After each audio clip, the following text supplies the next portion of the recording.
The radio frequency doesn't like metal. So because we've got a coded digital FM frequency, it can live next to Colorbond sheds without a problem. You won't have any problems with the radio signal bouncing around or zapping the dog in the middle of the property, which is quite often a problem. G'day, this is Colin. This is my little buddy Jet, and this is Clucky and Lucky, we reckon. All right, now every now and then we come across people that have Colorbond fences and Colorbond roofs and Colorbond sheds, as you can see in the background, and they want to store the radio transmitter inside a metal shed or run the wire along a Colorbond fence. So we often find that they've got systems already, and we've got telltale signs they've got other wire on the systems, and they've had failure because the radio frequency doesn't like metal. So because we've got a coded digital FM frequency, it can live next to Colorbond sheds without a problem, and because we're using the right type of transmitter and matching it to the property size, it's not going to jump onto the Colorbond roof and run through the house.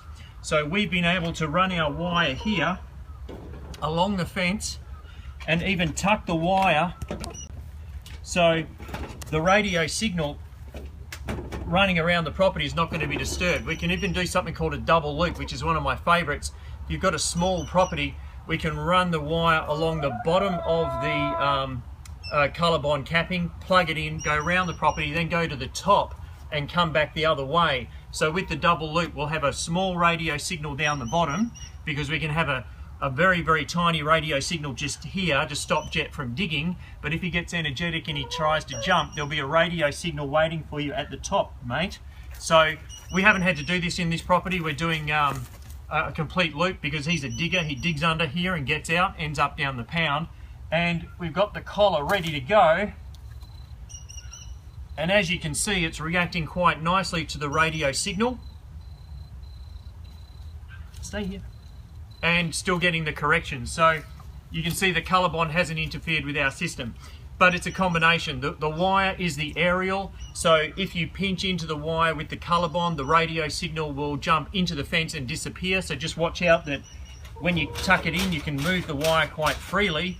And the other thing is, make sure you get the right radio signal. Don't get caught buying a system that won't live near Colorbond. This one will do the job really nicely, even do a very small radio signal, especially if you've got a small back garden.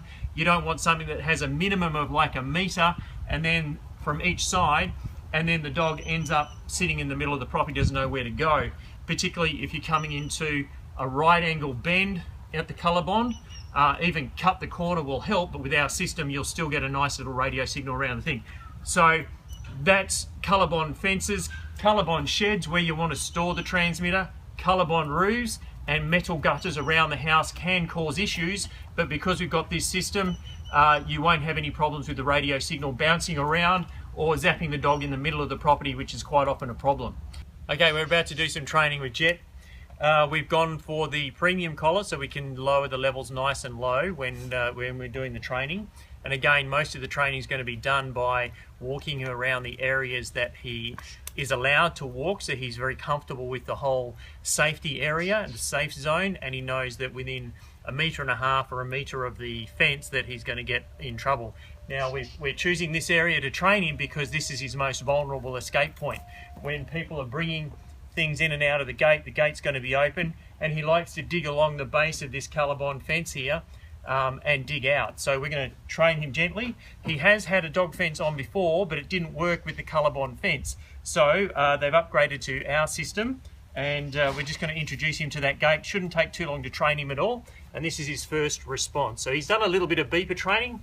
Quite often they don't pay a lot of attention to the beeper training because they're really sort of quite keen on the fact that you've got them on the lead and you're going for a walk. Come on, Jet, come this way. All right, so bit of voice command and rewarding him for backing away. We've checked the collar, it's on the low level and it's fitted quite comfortably. Jet, good boy, come on. Careful, careful, careful. What's that? Quick. Good boy, good boy, good boy, good boy, good boy. Now, I've just rewarded him for backing away. You saw that his automatic response, he knows that's there. This could be the end of the training session. As soon as you get a refusal, that's the cue to give him a tour of the property with no corrections at all. So he might already know that there's the dog fence is back in business and he's going to stay right away. Let's see what he does. Jet, I'm going out. Come on. Careful. Careful. Whoa, whoa, whoa. What's that? Back. Alrighty, good boy. Now he was looking for it, he was sniffing around wondering where it was, so he's quite familiar with it as well. And I didn't race him right away, just stepped him back a couple of feet to get him out of the signal. And then give him a reward for doing the right thing. Jet, what you doing? Careful.